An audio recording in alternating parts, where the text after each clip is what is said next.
Session 8. Origins and Related Words. 1. The mental life. Psychologist is built upon the same Greek root as psychiatrist, psyche, spirit, soul, or mind.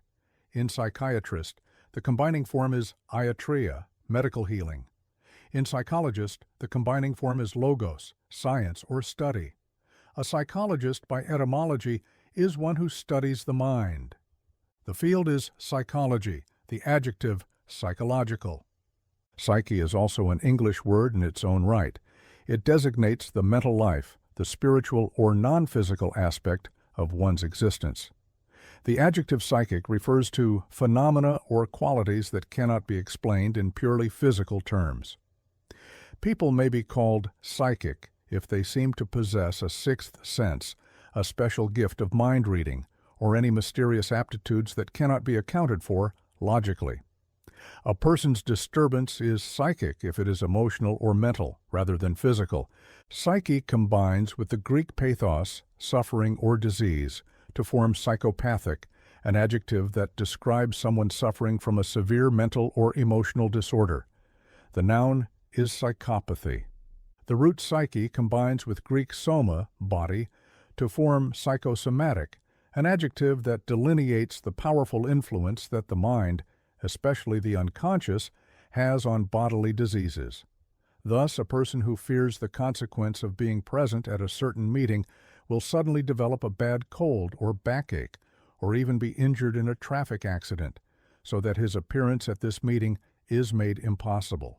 It's a real cold. It's far from an imaginary backache. And of course, one cannot in any sense doubt the reality of the automobile that injured him.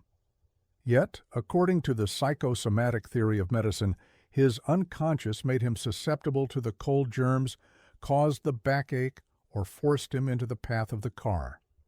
A psychosomatic disorder actually exists insofar as symptoms are concerned: headache, excessive urination, pains, paralysis, heart palpitations.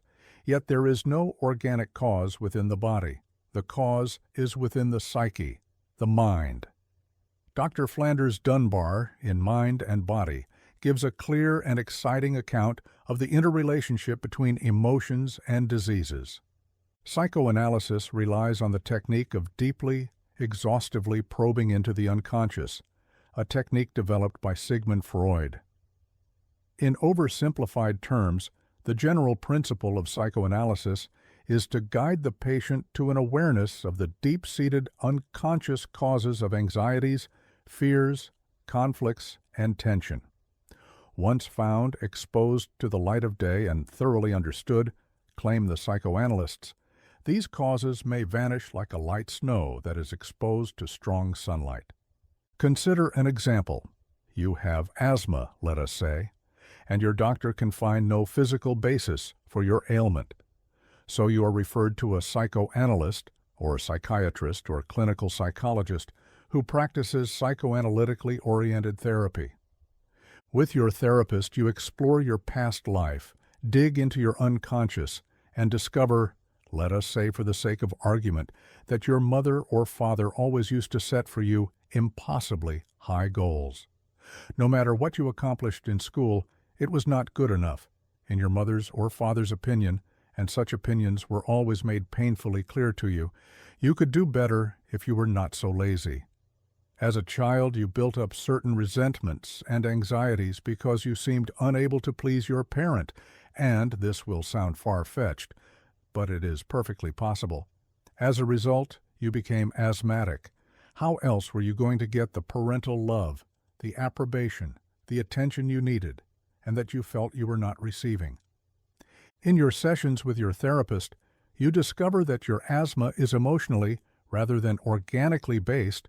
Your ailment is psychogenic, of psychic origin, or the terms are used more or less interchangeably, although they differ somewhat in definition, psychosomatic, resulting from the interaction of mind and body.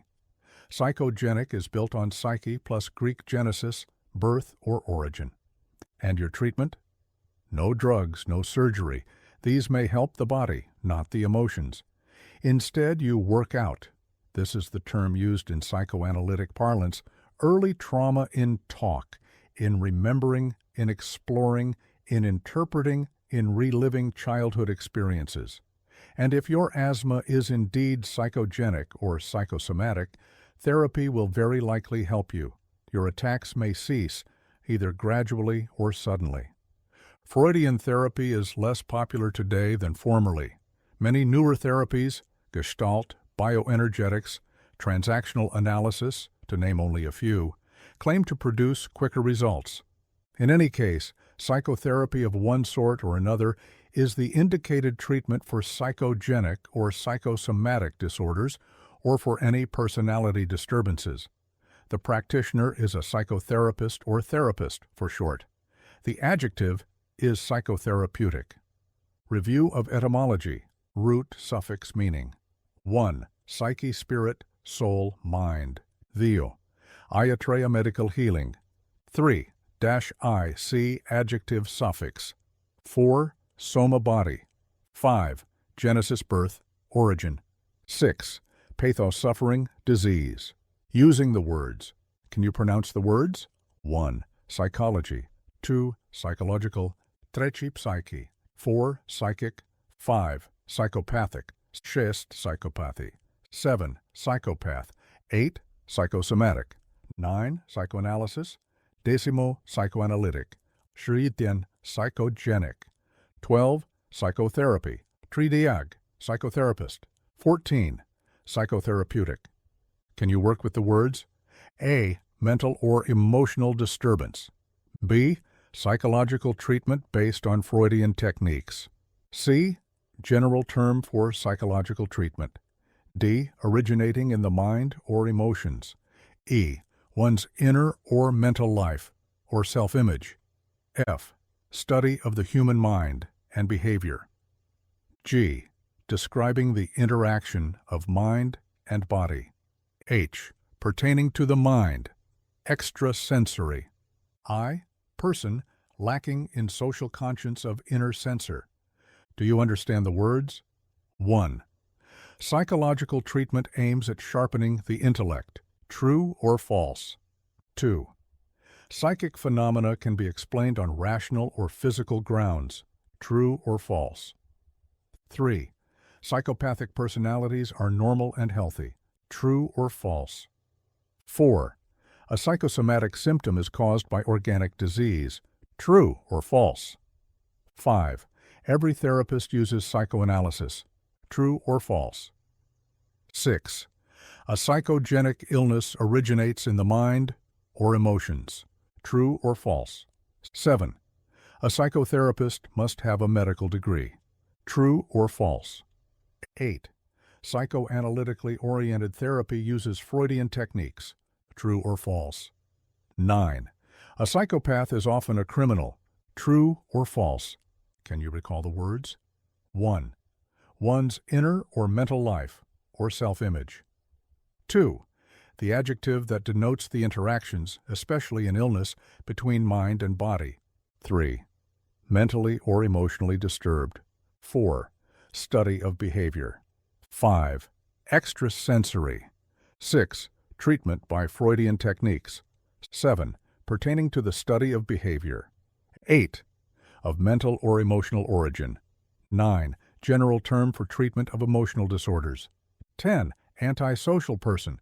End of Session 8.